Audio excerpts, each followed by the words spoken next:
اشہد ان لا الہ الا اللہ۔ کیا تراویح کے بغیر روزے صحیح ہوں گے؟ پورے رمضان کی تراویح نہیں پڑی اور تمام روزے رکھ لیے تو کیا روزے صحیح ہوئے یا نہیں؟ سلیم نسیم، دیکھیں تراویح اگر کوئی نہ بھی پڑھے تو روزے اس کے بہرحال صحیح ہو جاتے ہیں، روزوں پہ فرق نہیں پڑتا، لیکن تراویح سنت مؤکدہ ہے، قابل ملامت ہے وہ شخص جو تراویح کی نماز نہیں پڑھتا، تو اس لیے تراویح بھی پڑھنی چاہیے۔ کبھی بہت تھکاوٹ ہو، نہیں پڑھی جا رہی تو ٹھیک ہے، کم کر دیں، مختصر کر دیں۔ ویسے سنت مؤکدہ 20 رکعتیں ہیں، اس پہ چاروں اماموں کا اتفاق ہے۔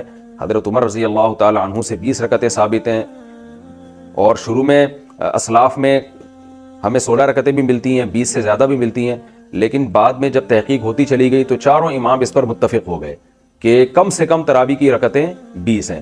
امام احمد بن حنبل کا بھی یہی فتویٰ ہے جو امام بخاری کے استاذ ہیں، کہ امام ترمذی نے جو ان کا نقل کیا فتویٰ، اس کو تو یہ نقل کیا کہ 20 اور 16 میں اختیار ہے اس کو، 8 کا تو کہیں بھی نہیں ملتا، ہمیں کسی اسلاف سے نہیں ملتا کسی صحیح حدیث سے کہ 8 رکعت پڑھی ہو۔ موطا امام مالک کی جو ایک 8 رکعت والی حدیث ہے اس کو خود امام مالک نہیں مانتے، تو وہ مسترب حدیث ہونے کی وجہ سے وہ ضعیف حدیث ہے، تو موطا امام مالک میں بھی 20 رکعتوں کا تذکرہ ہے، اور بھی ہمیں بہت ساری روایات میں زیادہ تر میں 20 رکعتوں کا تذکرہ ہی ملتا ہے۔ اس لیے امت کا اس پر اجماع ہو چکا ہے کہ 20 رکعتیں، یہ اجماع ہونے کے بعد پھر اختلاف پیدا کیا ہے 20 سے کم، بعض لوگوں نے فتویٰ دیا کہ 20 سے کم، تو جب ایک دفعہ کسی مسئلے پر اجماع ہو جاتا ہے تو وہ قطعی چیز بن جاتی ہے، پھر اس میں اختلاف جائز نہیں ہوتا، کیونکہ صحیح حدیث سے یہ بات ثابت ہے کہ امت گمراہی پہ کبھی بھی جمع نہیں ہو سکتی۔ تو اس لیے آپ 20 رکعت تراویح پڑھا کریں، لیکن اگر آپ نہیں پڑھتے تو روزہ بہرحال آپ کا ہو جائے گا، لیکن روزے کی اہمیت تراویح سے کروڑہ گنا زیادہ ہے، کیونکہ روزہ تو بہرحال اسلام کا ایک رکن ہے۔ ایسا نہ ہو کہ تراویح نہ پڑھنے سے روزہ بھی چھوڑ دیں آپ۔ تراویح بلا عذر بیٹھ کر پڑھنا، تراویح بلا عذر بیٹھ کر پڑھنا جائز ہے یا نہیں؟ قاسم احمد انڈیا سے جائز ہے مگر ثواب آدھا ملے گا۔ زندگی میں ایک بار اعتکاف کیا فرض ہے؟ کیا زندگی میں ایک بار اعتکاف کرنا فرض ہے؟ عابد حسین پاک پتن سے نہیں جی فرض نہیں ایک بار بھی، البتہ اعتکاف ہر سال فرض کفایہ ہے۔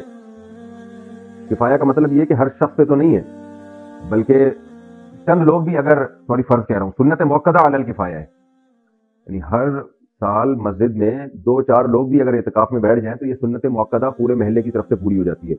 فرض نہیں ہے، سنت مؤکدہ ہے، لیکن وہ بھی کسی فرد واحد پر نہیں، بلکہ محلے کے چند لوگ بھی مسجد میں بیٹھ جائیں گے تو سارے محلے کی طرف سے وہ سنت مؤکدہ ادا ہو جائے گی۔ لیکن اس بحث میں نہیں پڑھنا چاہیے کہ فرض واجب ہے، سنت ہے، بہت زیادہ اعتکاف کی فضیلت ہے۔ ہمارے نبی ہر سال بیٹھا کرتے تھے، اور آپ نے فرمایا کہ ایک دن کا اعتکاف انسان کو جہنم سے اتنا دور کر دیتا ہے جیسے زمین اور آسمان، تو اتنا فاصلہ بڑھا دیتا ہے انسان میں اور جہنم میں، اس لیے یہ کرنا چاہیے۔ اعتکاف کی قضا کا طریقہ، اگر کسی کا اعتکاف ٹوٹ جائے تو اس کی قضا ہے یا نہیں، اور قضا لازم ہے یا مستحب ہے، اور کتنے دن کی قضا ہوگی، اور رمضان میں ہی قضا کرنا لازم ہے یا رمضان کے علاوہ بھی قضا کر سکتا ہے؟ محمد شفیق اعوان سرگودا سے، دیکھیں اگر کسی کا سنت اعتکاف ٹوٹ گیا، جیسے رمضان کے آخری حصے میں کوئی اعتکاف کرتا ہے، تو جس دن اعتکاف ٹوٹے گا اس دن کا 24 گھنٹے کا اعتکاف اس پر واجب ہوگا۔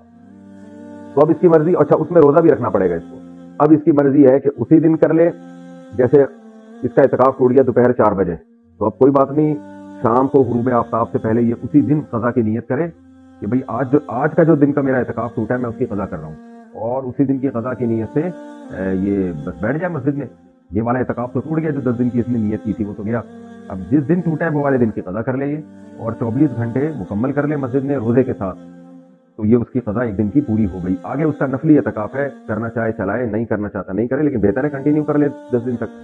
تو یہ ایک دن کی، پھر یہ اس دن نہیں کیا تو رمضان کے بعد بھی ہو سکتی ہے، لیکن پھر رمضان کے بعد مسجد میں آ کے مغرب سے پہلے بیٹھنا پڑے گا، اور اگلے دن روزہ بھی رکھنا پڑے گا اس کو۔ تو 24 گھنٹہ مسجد میں گزار لے اعتکاف کی نیت سے روزے کے ساتھ، تو یہ قضا ہو جائے گی۔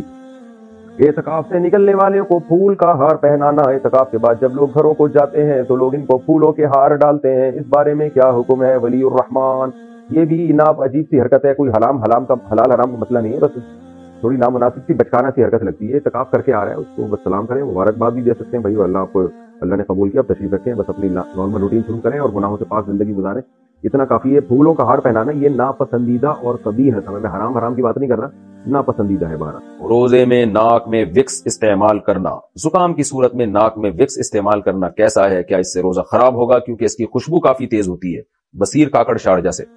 دیکھیں تیز خوشبو سونگنے سے روزہ نہیں ٹوٹتا، ایسی چیز سونگنے سے روزہ ٹوٹتا ہے جس کے ذرات آپ کے حلق میں جا رہے ہوں، تو وکس آپ اندر لگائیں گے، مستقل لگی رہے گی، تو میرا خیال ہے کہ لازمی اس کے ذرات پھر آہستہ آہستہ ناک کے ذریعے حلق میں جاتے ہیں، تو اس لیے وکس کا استعمال روزے میں جائز نہیں ہے۔